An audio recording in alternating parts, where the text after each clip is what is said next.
पिंपरी चिंचवडमधील एका भाजी विक्रेत्या महिलेस मारहाण झाली. महानगरपालिकेच्या ज्या कर्मचाऱ्यांकडून मारहाण झाली त्यांचं महापालिकेकडे लक्ष आहे का असा प्रश्न उपस्थित झालाय. कारण महापालिकेच्या इमारतीतच विनापरवाना बांधकाम सुरू आहे आणि याच अनुषंगाने बोलण्यासाठी आपल्यासोबत अतिरिक्त आयुक्त प्रदीप जांभळे साहेब आहेत. साहेब, आपल्याच महानगरपालिकेच्या इमारतीत असं बांधकाम सुरू आहे.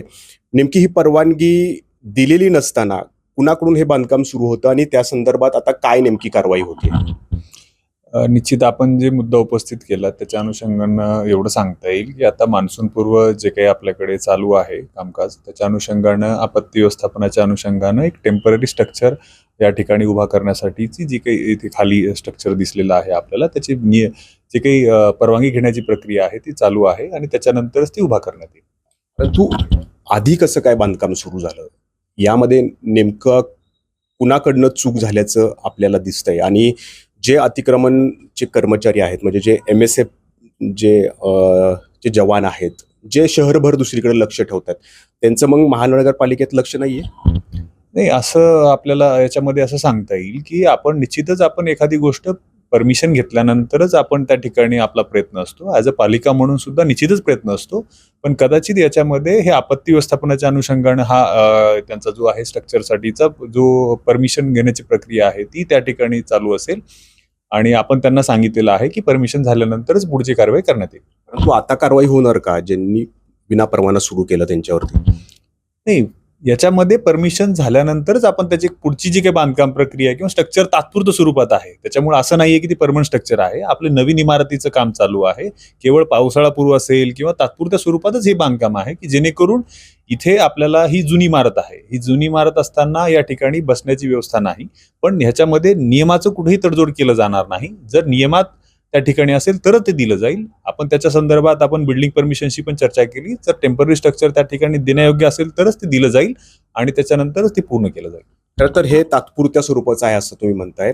शहरात बऱ्याच ठिकाणी अशा प्रकारची तात्पुरती बांधकामं जी आहेत ती सुरू असतात आणि तिथं आपण कारवाई करतो.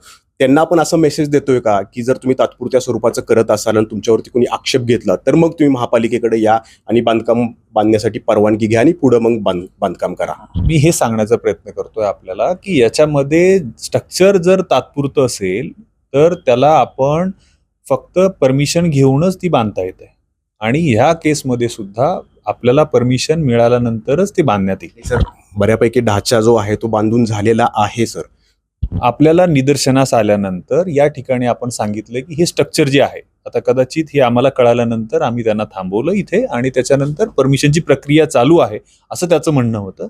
मग आम्ही सांगितलं की परमिशन जे काही मिळाल्यानंतर त्याचं पुढचं काम केलं जाईल. खरं तर हे आपला जो मुख्य प्रवेशद्वार आहे त्याच्या समोरच हे सगळं विनापरवाना बांधकाम सुरू होतं. तिथंच आयुक्तांची गाडी पार्क होते.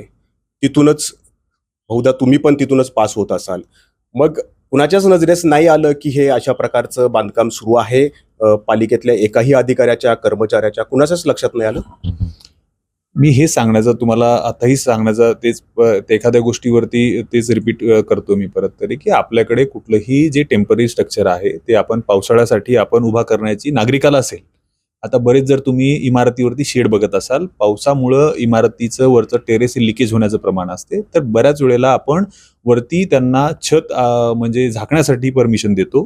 ती आपण 6 महिन्याकरिता असते किंवा ते त्या कालावधीपुरती असते. सेम तशा प्रकारचं इथं आपत्ती व्यवस्थापनाच्या अनुषंगानं आपल्या महापालिकेमध्ये 3 नद्या आहेत, इंद्रायणी, पवना आणि मुळा. तर त्याच्या अनुषंगानं आपल्याकडे इथं पूर्ण नियंत्रण कक्ष असावं ह्याच्यासाठीच एक टेम्पररी स्ट्रक्चर आहे आणि ती रीतसर परमिशन कदाचित आजच मिळेल आणि त्याच्यानंतरच ती प्रक्रिया जी बांधकामाची आहे ती पूर्ण होईल. यात कुणाचं निग्लिजन्स दिसत नाहीये, कुणावरती कारवाई होणार नाहीये? निश्चितच याच्यामध्ये जर हलगर्जीपणा असेल कोणी केलेला तर त्याच्यामध्ये आपण निश्चितच त्याच्यावरती कारवाई करू. तर हे तात्पुरत्या स्वरूपाचं बांधकाम आहे आणि सुरुवातीला ह्याची कोणतीही परवानगी घेण्यात आलेली नव्हती. आता परवानगी घेण्याचं काम या ठिकाणी सुरू आहे. परंतु निष्काळजीपणा झालाय का तर याचं उत्तर हे सर्वांच्या समोर आहे. फक्त आता कारवाई होणार का हे पाहणं महत्वाचं राहणार आहे. नाजिम मुल्ला, ABP माझा, पिंपरी चिंचवड. ABP माझा, उघडा डोळे बघा नीट.